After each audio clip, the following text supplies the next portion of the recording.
continuar. Tengo entendido que me estaban ustedes viendo, pero no escuchando. Entonces, vamos a solucionar esto para que puedan también ya escucharme. Sí, me dicen que ya quedó resuelto. Le estaba yo dando la bienvenida a nuestra sesión de actualización del mes de mayo. Estamos desarrollando en este formato multimedia. Pues creo que ya. Con el propósito de que ustedes nos puedan seguir desde cualquier dispositivo remoto. Para darle fluidez a la sesión y cumplir con los tiempos comprometidos, vamos a abordar en bloque todos los temas que tenemos aquí previstos y al final abriremos el espacio acostumbrado para que nos externen sus preguntas, sus inquietudes y comentarios.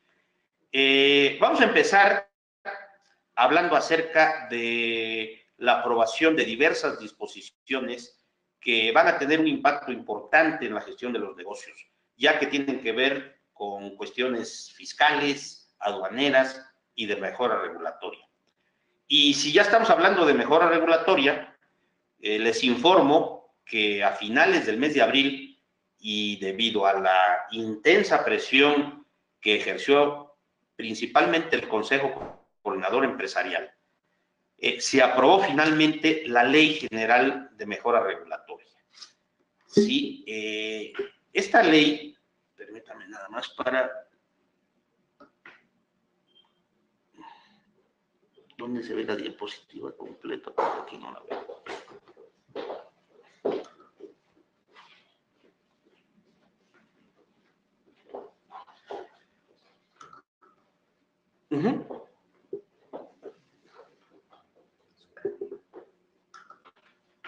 Les comentaba entonces que se había aprobado a finales de abril y que nada más estaba pendiente de publicación en el Diario Oficial de la Federación, la Ley General de Mejora Regulatoria.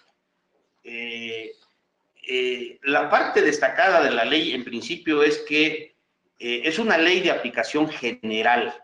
Esto es, impacta tanto a dependencias federales como estatales y municipales. Y los estados y los municipios van a tener que readecuar su legislación a fin de hacerla compatible con estos nuevos ejes rectores de la mejora regulatoria.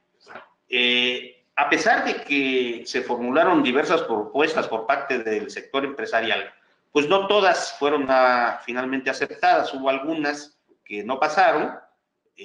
Por ejemplo, lo más delicado desde nuestro punto de vista es que la materia fiscal no va a ser una materia que sea sujeto de aplicación de la ley de mejora regulatoria. Pero, no obstante ello, sí se incorporaron muchas más que representan avances muy significativos en materia de desregulación gubernamental.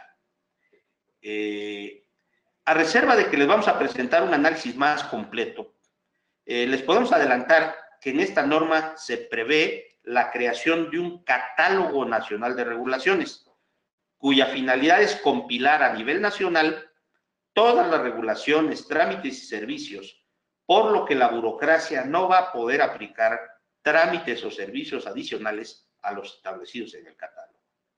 En dicho catálogo se contempla también un listado en el que se detallarán las inspecciones y las visitas domiciliarias que podrán practicar las autoridades federales y locales, y de no estar prevista una verificación en ese listado, el particular podrá válidamente oponerse a su práctica y denunciar al particular abusivo.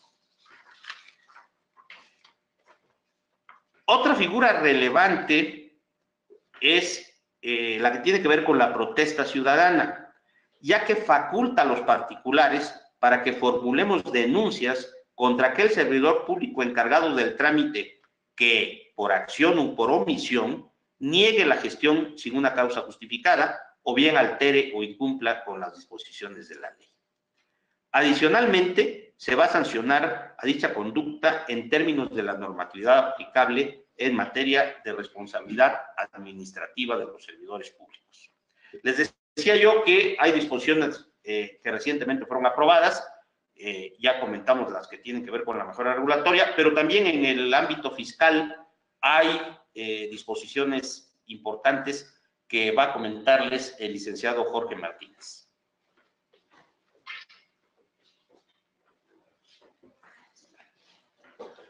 Buenos días.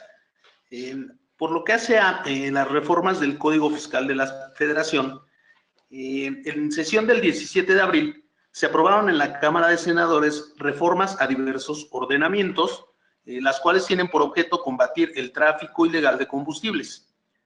De todas las modificaciones que aprobó la Cámara Alta, destacan las que se realizaron al Código Fiscal de la Federación, ya que se adicionó el artículo 69b bis, en el cual se prevén diversos supuestos bajo los cuales la autoridad podrá presumir que se realizó una transmisión indebida de pérdidas fiscales.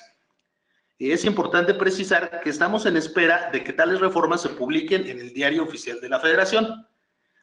Por otro lado, el pasado 24 de abril se aprobó en la Cámara de Diputados una serie de reformas al tan controversial artículo 69b del Código Tributario, el cual establece el procedimiento para que la autoridad determine si un contribuyente simuló operaciones. Uno de los aspectos más importantes de las modificaciones aprobadas es que se contempla un plazo perentorio para que la autoridad resuelva si el contribuyente logró desvirtuar la determinación de que no contaba con infraestructura y activos para realizar las operaciones amparadas en los CFDIs emitidos. Pues se establece que, una vez que se incluyó a la persona como presunto simulador y que transcurrió el plazo de 15 días para que desvirtuara dicha presunción, la autoridad tendrá la obligación de valorar las pruebas y notificar la resolución en un plazo que no excederá de 50 días. Y en caso de que la autoridad no lo haga, quedará sin efectos la presunción. Otro punto a destacar es que el fisco deberá publicar trimestralmente un listado de los contribuyentes que lograron desvirtuar la presunción de simulación de operaciones. Por último, vale la pena destacar que aún está pendiente que esas reformas sean discutidas y, en su caso, aprobadas por la Cámara de Senadores. En otro sentido, existen o se publicaron recientemente reformas a la ley aduanera. Se trata de un conjunto bastante amplio de modificaciones a dicho ordenamiento, por medio de las cuales se incluyen diversos preceptos que privilegian la utilización de herramientas electrónicas para facilitar las operaciones de comercio exterior. Un ejemplo de ello es la incorporación de tecnologías como son lectores ópticos, candados electrónicos y gafetes electrónicos, para realizar diversas etapas de las operaciones de comercio exterior.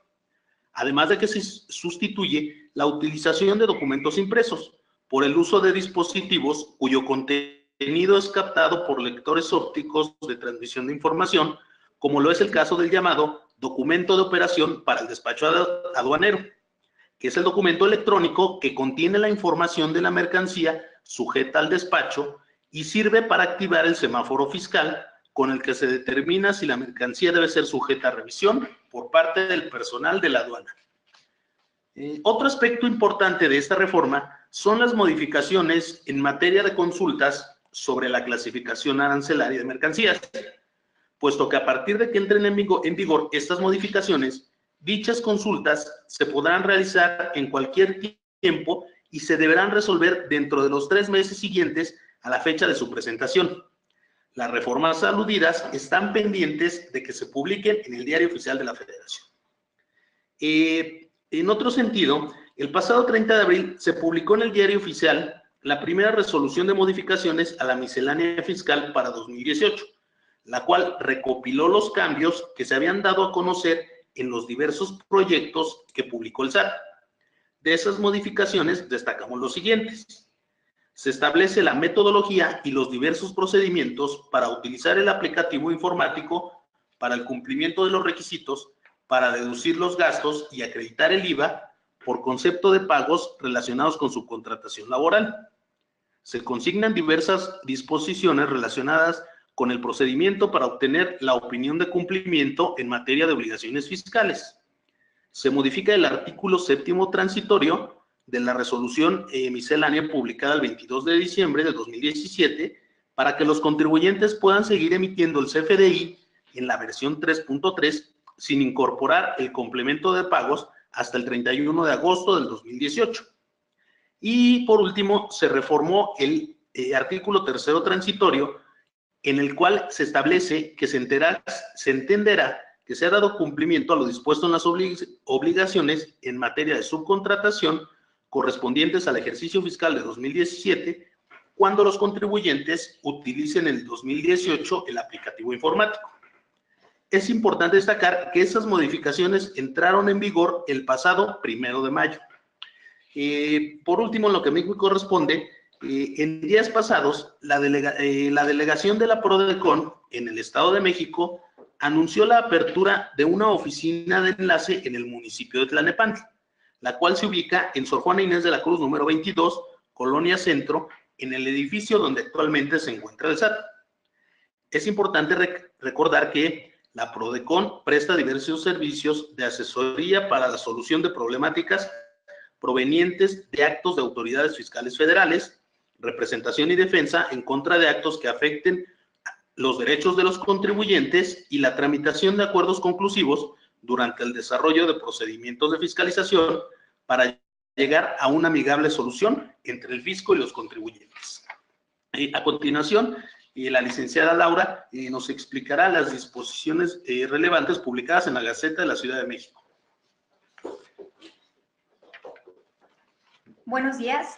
El pasado 18 de abril se publicó en la Gaceta de la Ciudad de México el listado que agrupa a los establecimientos que por su capacidad y actividad no estarán sujetos a tramitar la licencia ambiental única en esta entidad. Aquellos interesados en este trámite, pues no duden en consultar esta Gaceta para tener mayor información. Los dejo con la licenciada América Ocampo.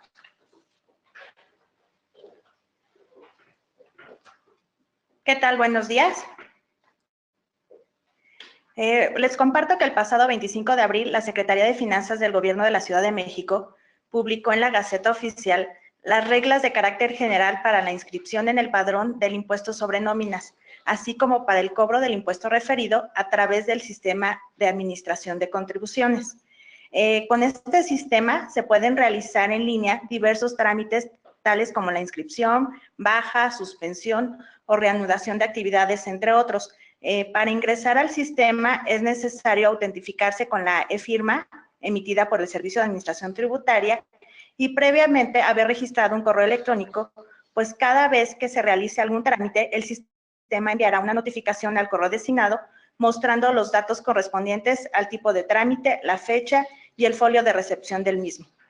Bueno, continuando con los temas de esta sesión, le dejo la palabra nuevamente al licenciado Jorge Martínez.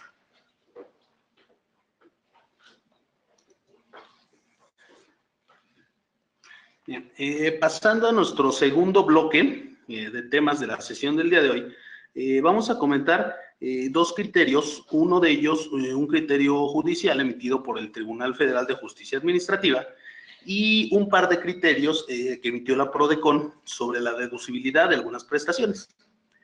El primer criterio judicial que les comentaba, emitido por el tribunal, en él se determinó que para considerar que una sociedad se ha extinguido para efectos fiscales, se necesitan cumplir los siguientes requisitos. 1. Cancelar la inscripción del contrato social en el Registro Público de Comercio. Publicar el balance final. Sí.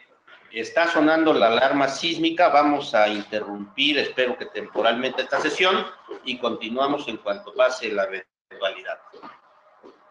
Espero que haya sido leve el susto. Ya aquí nos informaban que sí fue efectivamente un temblor de 5.2 grados, pero sobre todo se sintió en las costas de Guerrero. Espero que todos estén bien y bueno, una disculpa por esta interrupción abrupta, pero pues sonó la alarma y aquí estamos en un segundo piso, entonces tuvimos que desalojar y ahorita para regresar fue un poquito complicado, pero estamos ya finalmente reintegrándonos. Esperemos que en lo que llega el licenciado Jorge Martínez, que estaba comentando sobre el criterio que tiene que ver con los requisitos que se tienen que cumplir para que fiscalmente se pueda considerar como extinguida una sociedad. Esperaremos que regrese y quisiera yo entonces aprovechar para pues comentarles el tema de análisis que tenemos previsto en nuestra sesión. y que tiene que ver con la parte de las presuntivas. Voy a empezar a abordar ese tema y regresaríamos en unos 10 minutos a abordar los criterios judiciales que estaba comentando con ustedes el licenciado Jorge Martínez. El problema que tenemos aquí es que una vez que desalojamos el edificio no nos permiten regresar hasta después de que chequen si hubo alguna afectación. Nosotros, pues como nos quedamos aquí, es que podemos continuar en la sesión. Si no regresara el licenciado Martínez, si no tiene la posibilidad de ingresar al edificio, pues entonces comentaría yo los criterios que él tenía previstos, ¿no? Déjenme entonces avanzar para poner la lámina de las presuntivas y comentarlas con ustedes.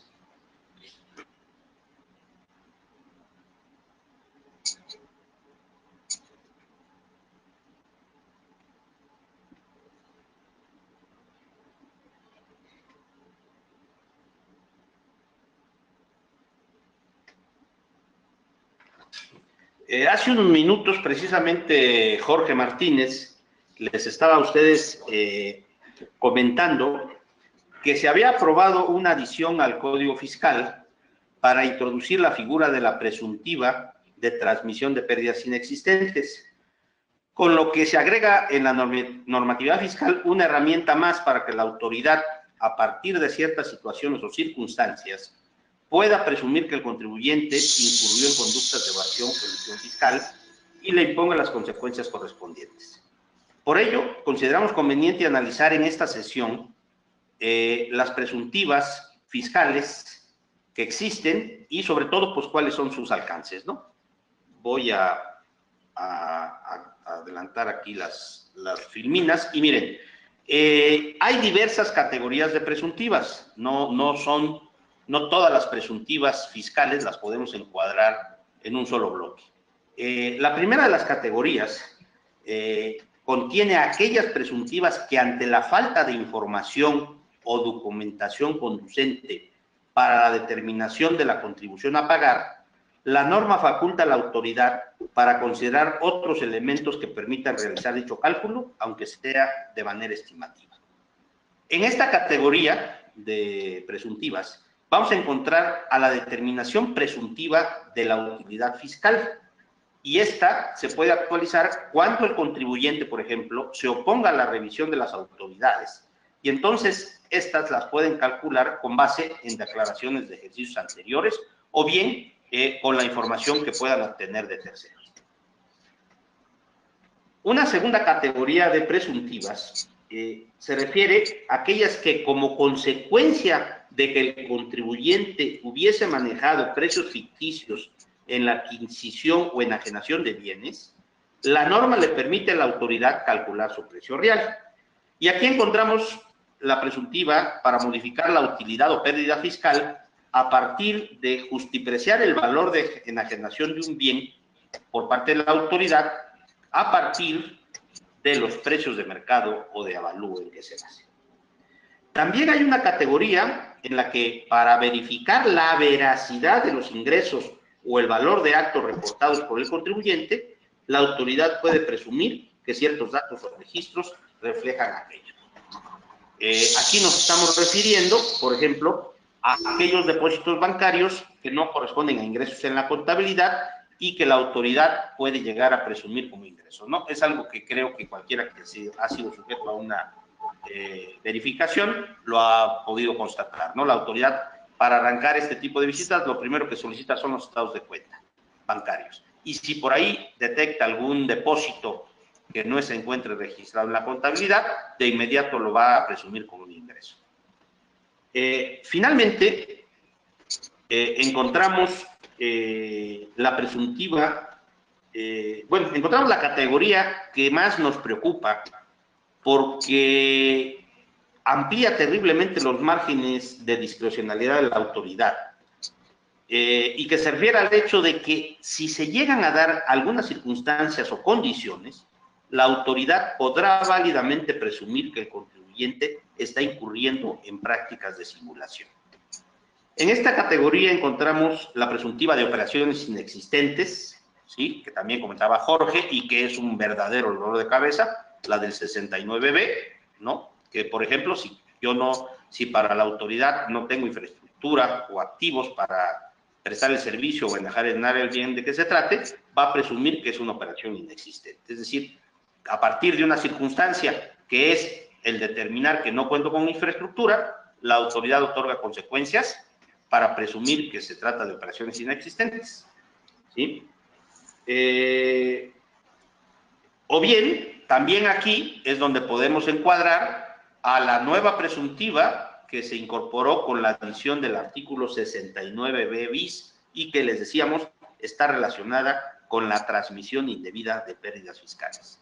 Ya comentaba el licenciado Martínez, esta es una adecuación reciente que se hizo al Código Fiscal de la Federación, se incorporó dentro de un paquete integral que tenía que ver con medidas para combatir el tráfico ilegal de combustibles, pero subrepticiamente se mete esta adición del 69b bis para incluir una nueva presuntiva que ahora tiene que ver con la transmisión indebida de pérdidas fiscales, ¿sí?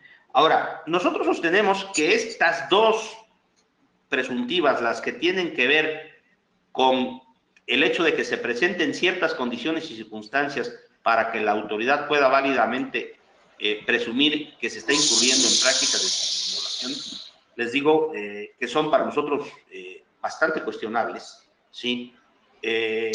Particularmente por dos razones. La primera, porque a través de estas presuntivas se está eximiendo o liberando a la autoridad para que despliegue actividades integrales y efectivas de verificación. Es decir, es muy cómodo ya presumir y no investigar. Ese es el terrible riesgo de que se generalicen las presuntivas, ¿no?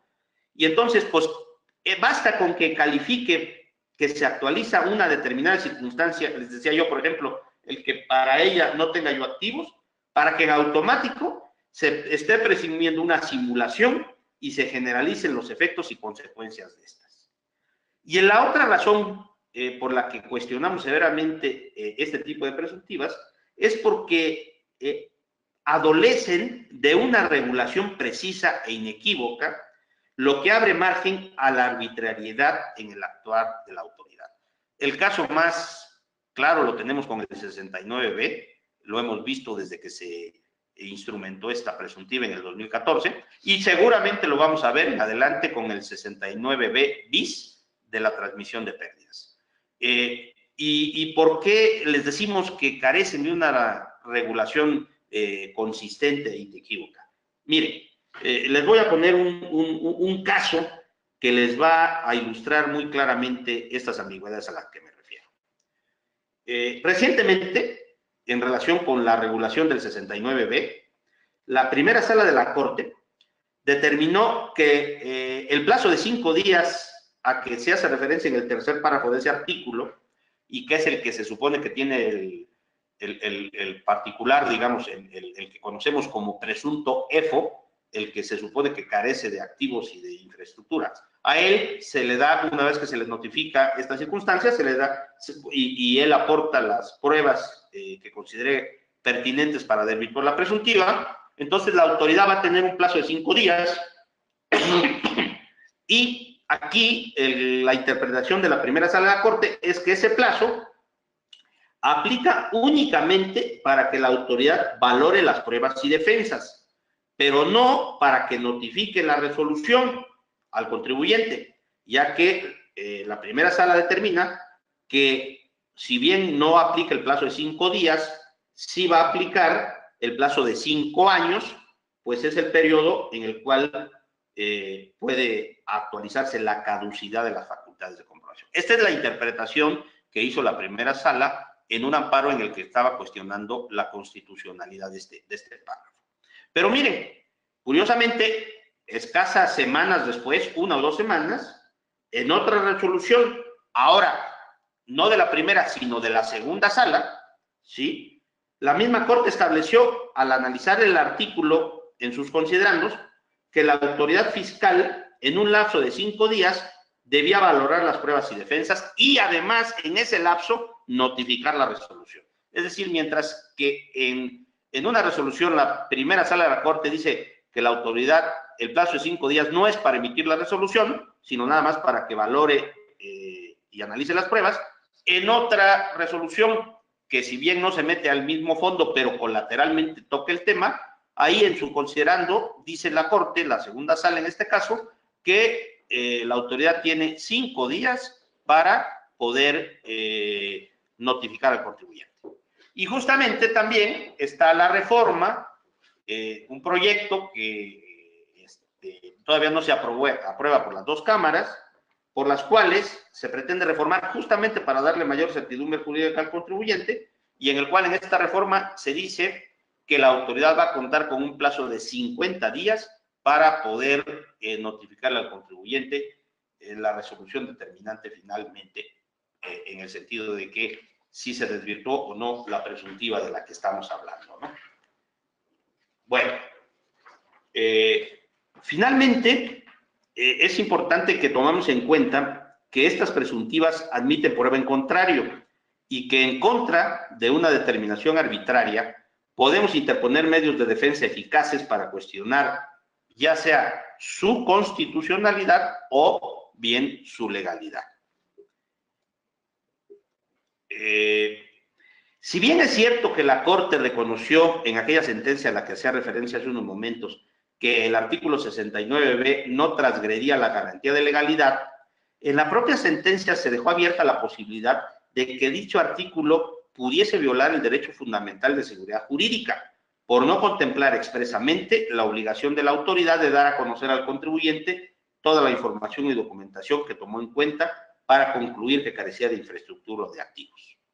Es más, en esta misma resolución, ¿sí?, la Corte consideró que el procedimiento que había desplegado la autoridad había violentado la seguridad jurídica del contribuyente porque no se le había dado a conocer esa información y documentación. Y si bien no concedió el amparo por cuestiones de constitucionalidad, sí lo concedió por el tema de legalidad que ya referimos hace un momento. Pues como pueden ustedes observar, el tema de las presuntivas es un tema delicado y las presuntivas que existen en materia fiscal no son genéricas, sino que se ubican en distintas categorías y obedecen a distintas necesidades, digamos, de la autoridad para poder estimar a partir de algún hecho una conclusión o una consecuencia. Las más preocupantes, ya nos referimos hace un momento, son las del 69B y las del 69B bis, por las razones que apuntábamos. Ya tenemos por aquí al contador, al licenciado Jorge Martínez, para que podamos retomar los criterios judiciales que le estaba hablando y ya le daríamos la secuencia del temario que teníamos originalmente previsto.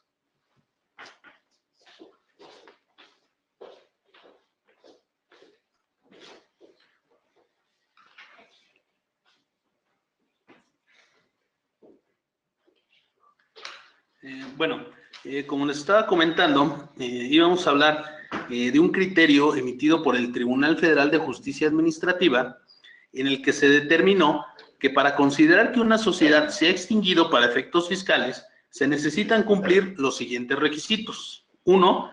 Cancelar la inscripción del contrato social en el Registro Público de Comercio. 2. Publicar el balance final en el periódico oficial de la localidad donde tenga su domicilio la sociedad. 3. Presentar ante el SAT el aviso de inicio de liquidación, el de cancelación de RFC por liquidación total del activo y la declaración final del ejercicio de liquidación. Y por último, que haya transcurrido el término de 5 años para que la autoridad fiscalizadora pueda llevar a cabo sus facultades de comprobación a la sociedad que se liquidó. Es importante señalar que esta publicación constituye el segundo precedente, por lo que únicamente falta que se emita otra sentencia en el mismo sentido para que ese criterio tenga el carácter de jurisprudencia y a partir de ese momento sea obligatorio para todas las salas de ese tribunal. Les comentaba que íbamos a hacer referencia también de 2 criterios de la PRODECON sobre la deducibilidad al 100% de algunas prestaciones. Se trata de criterios sustantivos emitidos por la referida Procuraduría y publicados en su página web. En el primero de ellos, establece que los gastos por transportación prestados por una empresa contratada para tales fines, que realiza un patrón a favor de sus trabajadores, no constituyen gastos de previsión social, sino que deben de considerarse como una erogación estrictamente indispensable para el contribuyente, por lo cual su deducción no debe limitarse en términos de lo dispuesto por la fracción 30 del artículo 28 del Código Fiscal, de la Ley del Impuesto sobre la Renta. El segundo criterio establece que los gastos de comedor y comida proporcionados a los trabajadores no deben considerarse ingresos para ellos, por lo cual tampoco se les puede imponer la limitante de deducción establecida en el precepto referido con anterioridad. Es importante precisar que tales criterios no son vinculantes para la autoridad fiscal y por lo tanto, esta no está obligada a observarlos al momento de ejercer sus facultades, ya que solo son interpretaciones que realiza la Procuraduría a las disposiciones fiscales vigentes. Y por otro lado, le cedemos la palabra a la licenciada Laura, que nos va a comentar respecto del último bloque de nuestra sesión, relacionada con los indicadores fundamentales del desempeño del país.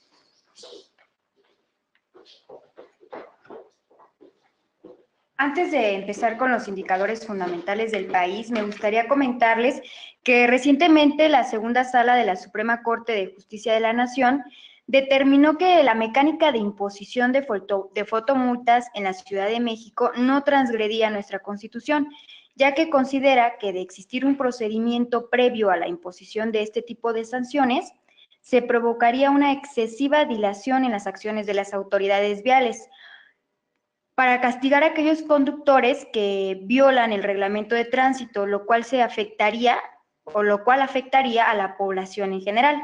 Es importante destacar que el máximo tribunal señaló que la garantía de audiencia no es absoluta, ya que encuentra su límite en lo que dispone la propia Constitución, y que el hecho de imponer una sanción pecuniaria inmediatamente después de que ocurrió el acto infractor, sin que se dé la oportunidad al afectado de ofrecer pruebas o de alegar en contra de dicha sanción administrativa, pues no violenta la Carta Magna, ya que el particular se le faculta para que pueda acudir a los medios de defensa que estime convenientes.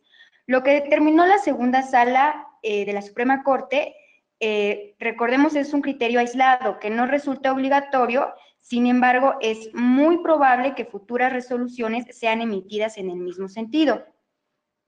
Y ahora sí, comenzando con los indicadores fundamentales sobre el desempeño del país, y con la finalidad de evidenciar las desigualdades que en materia de crecimiento se presentan en los estados de la República Mexicana, les compartimos datos ilustrativos dados a conocer por el INEGI y el Consejo Nacional de Población, quienes señalaron que las entidades que presentan menor crecimiento del Producto Interno Bruto son Chiapas, Oaxaca, Tlaxcala, Hidalgo, mientras que la Ciudad de México, Nuevo León, Guerrero, Coahuila, Querétaro y algunos otros estados más, pues muestran avances, lo que ocasiona una brecha creciente entre estados que vuelve a algunos más atractivos y pues a otros los rezaga.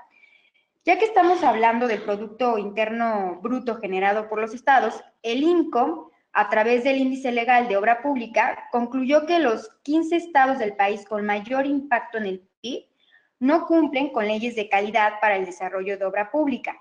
Prueba de ello son Nuevo León, la Ciudad de México, Jalisco y el Estado de México, que presentan debilidades en el buen desarrollo de la obra pública. Por último, y pasando a datos más optimistas, el análisis de mercados y comunicación realizado por la firma de consultoría Soluciones de Kantar reportó dentro de la lista de las 30 marcas más valiosas de México 3 grandes grupos empresariales, los cuales concentran a las marcas más valiosas del país. Se trata de Grupo Carso, Bimbo y Grupo Salinas.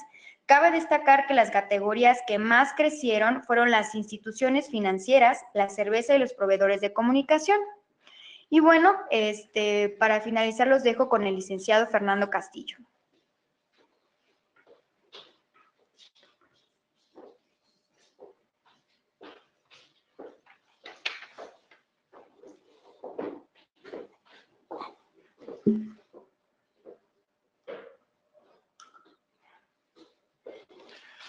Pues con esto concluimos nuestra sesión, que estuvo un poquito alterada, cortada por este evento. Les agradecemos el que nos hubiesen seguido y además el que hubieran regresado a la sesión, muchos de ustedes, como estoy viendo aquí en la relación. Y bueno, les reiteramos que nos sigan en estas sesiones de actualización en línea. La próxima la tendremos en el mes de junio, el tercer miércoles del mes, y esperamos que los temas, por ejemplo, que abordamos el día de hoy, pues les hayan resultado de utilidad para guiar la toma de sus decisiones y para mantenerse actualizados acerca del entorno legal de los negocios. También les pedimos que sigan nuestros contenidos que regularmente estamos generando. Por ejemplo, el día de ayer ya incorporamos a nuestra página un podcast que tiene que ver con los beneficios que podemos encontrar en la Ley Federal de Derechos del Contribuyente. Es una ley que ya tiene mucho tiempo de existir, prácticamente desde finales del sexenio de Fox se emitió esta ley, y sin embargo creemos que no le hemos sacado el debido provecho ni los contribuyentes ni los consultores fiscales, porque hay una serie de derechos que podemos hacer valer para pues, defender mejor nuestros intereses. Y también la semana pasada, por ejemplo, dimos a conocer un webinar relacionado con el qué hacer en la eventualidad de que nos cancelen nuestros sellos digitales. Estamos generando normalmente 2 o 3 contenidos semanales. Les pido que los sigan porque son de temas de interés y pueden acceder a ellos inscribiéndose a nuestra plataforma de actualización digital en nuestra página web www.aboempre.com.mx. Bien, pues ahora sí abrimos entonces el espacio para que nos formulen todas sus preguntas o comentarios, inquietudes que pudieran tener sobre los temas abordados o inclusive sobre algún otro tipo de temas, ¿no? Creo que vale la pena comentarles para quienes abandonaron temporalmente la sesión que la vamos a subir como todas en nuestra página web y que bueno, pues ahí pueden finalmente retomar la parte que no pudieron darle seguimiento, ¿no?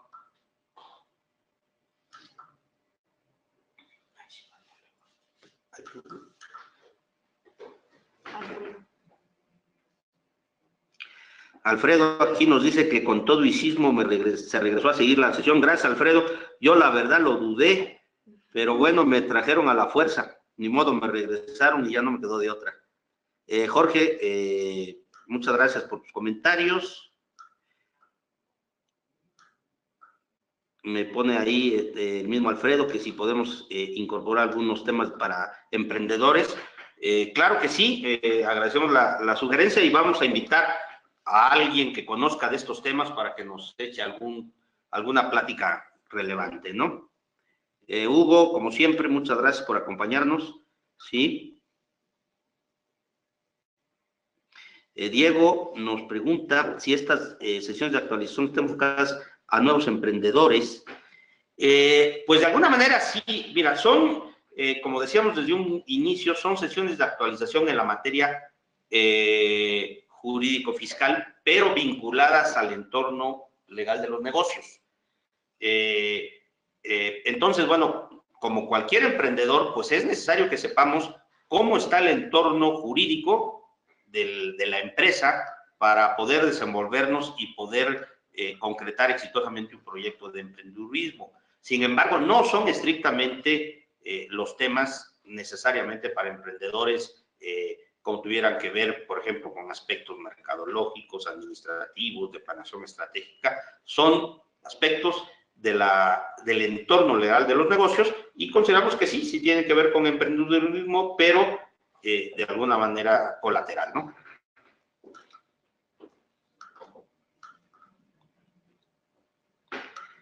Ok.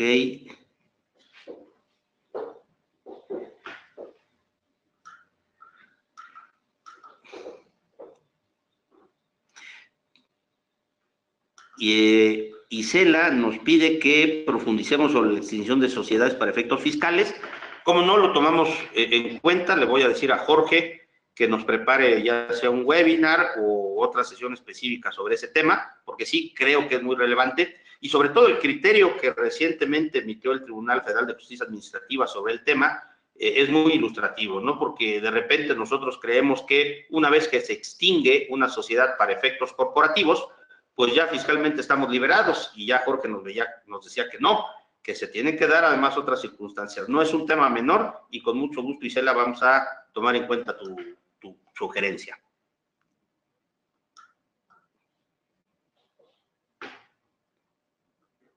Déjenme ver, a ver si encontramos algún otro tema. Berta, qué gusto verte y escucharte en esta ocasión. Vemos aquí un comentario sobre si es factible que se puedan otorgar en comodato activos de una empresa. Sí, por supuesto, no hay ninguna limitación, pero pues hay que cuidar que efectivamente haya una razón de negocios para poder ceder en comodato esos activos. Si no hay una razón de negocios, corremos el riesgo de que la autoridad considere que es un acto de simulación para poder reducir la carga fiscal, ¿no? ¿Hay alguna legislación que regula la creación de los grupos? Nos pregunta Cristina. No sé exactamente a qué nos dice acerca de la última filmina. No sé si se refiere a la filmina de las marcas más valiosas en México, y alguna legislación que regula. Bueno, sí, digamos, si se refiere a grupos corporativos, pues sí tenemos la Ley de Competencia Económica, en donde se regula la libertad, digamos, en materia de competencia, y se proscribe cualquier práctica monopólica que pudiera derivar de estos grandes grupos que puedan tener predominio en un mercado determinado, ¿no? Pero no sé si Cristina se refería específicamente a ese tema. Ah, sí, pues aquí ya nos especifica, por ejemplo, que como Grupo Bimbo, sí, por supuesto, existe esa ley de competencia económica y abre normalmente investigaciones cuando considera que puede darse una práctica monopólica o de concentración de mercados. De hecho, en la sesión, no sé si en la pasada, Laura, o en la antepasada, o América, comentábamos de una investigación que había iniciado la COFESE sobre prácticas monopólicas. ¿De qué mercado era? De gas. Del mercado de gas y gasolina, y eso lo comentamos en la sesión, no de abril, fue en la de marzo. Y ahí, por ejemplo, creo que es el caso más ilustrativo, donde efectivamente la COFESE sí puede, a denuncia de un particular o por oficio, realizar investigaciones donde considere que hay prácticas monopólicas.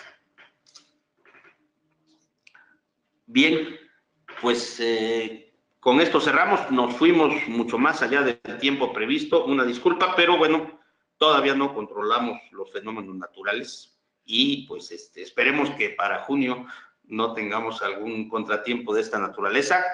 Lo bueno es que simplemente se quedó en susto para todos y no pasó a mayores. Les agradecemos, como siempre, su disposición por acompañarnos, su colaboración a través de estos comentarios y estas preguntas que nos hacen, y le reiteramos pues que no dejen de inscribirse en la plataforma de actualización digital. Ahí van a encontrar todos nuestros contenidos y esperemos que estos les puedan resultar de interés y utilidad.